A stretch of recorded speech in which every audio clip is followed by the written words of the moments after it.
So here we are back in the Castle Adventure game, and I didn't like the way the combat uh, felt when you played and when you did combat with the snake.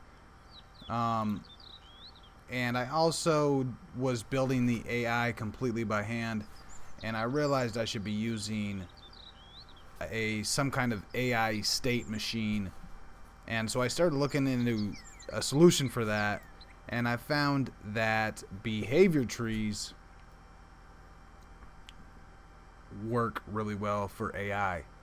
And so here on Wikipedia you can see it's used for AI robotics, and it's a mathematical plan of execution used in computer science and robotics.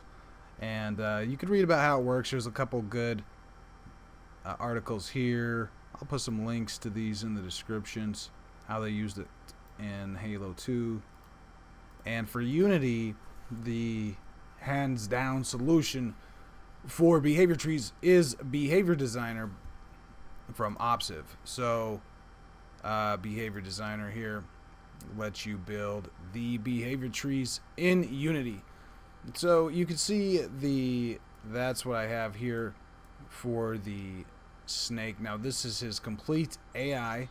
I've essentially deleted my code that I had scripted for the snake's AI, and I rebuilt his complete AI with behavior tree.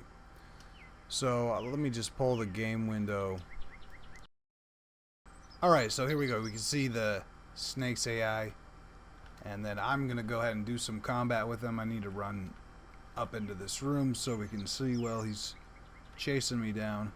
So he can attack me, and I'll take damage until I die. Of course, I can attack him as well. So I'm gonna go ahead and let him kill me. He'll attack both with his tail. I need to change some of the animations so they work better. But alright, so he's killed me now. And you can see the AI has gone this path to wander. And now the snake's just going to wander around randomly. He's back here around the corner. He should be out in a minute, but he's wandering around randomly. And then when there's a couple different outcomes, of course, for the AI, for the behavior tree. Okay, so now I'm going to go ahead and kill him, which is going to take us down a different path in the behavior tree. So get the sword equipped. I'm going to run up into this room. He's not allowed to leave this room, so... And I did try to do some improvements on the combat, some new animations, which I still need to work on, some new sound effects.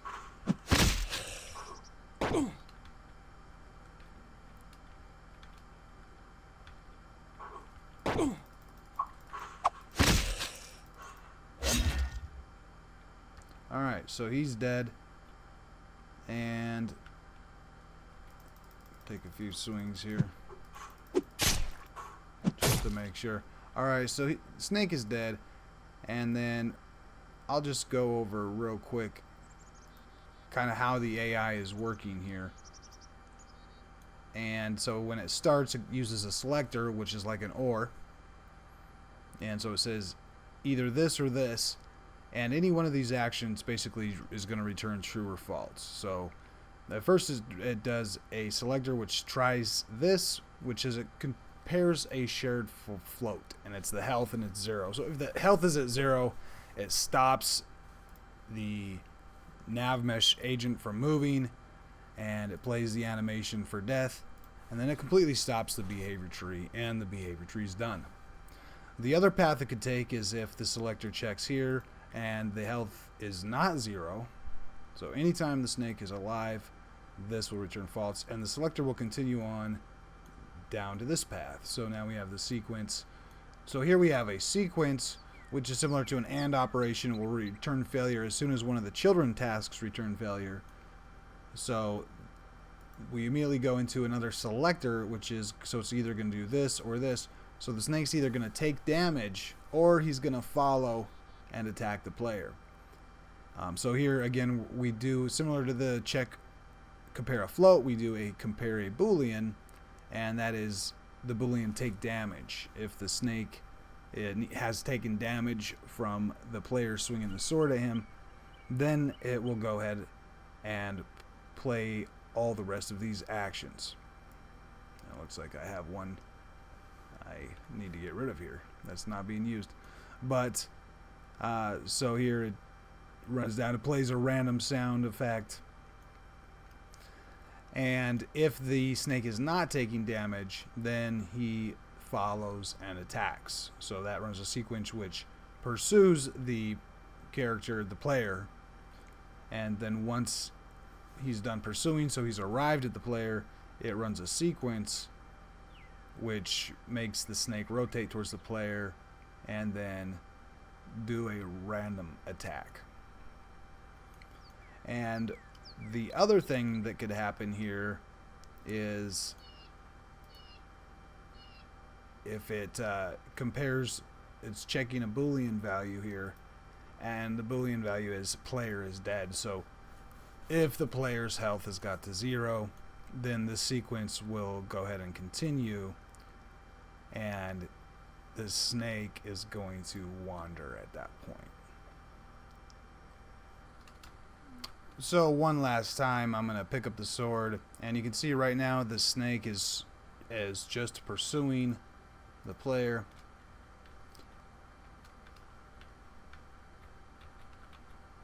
And he's still going to be chasing me, but once he gets to me, he's going to try to attack me. And then if I attack him, he should go down this one, which is to where he's taking damage.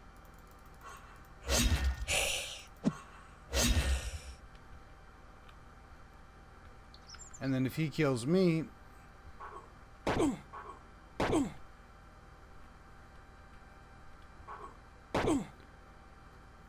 he'll go to where he's just going to wander. And then if I kill him, he'll of course follow this patch, with is going to just completely stop the behavior tree.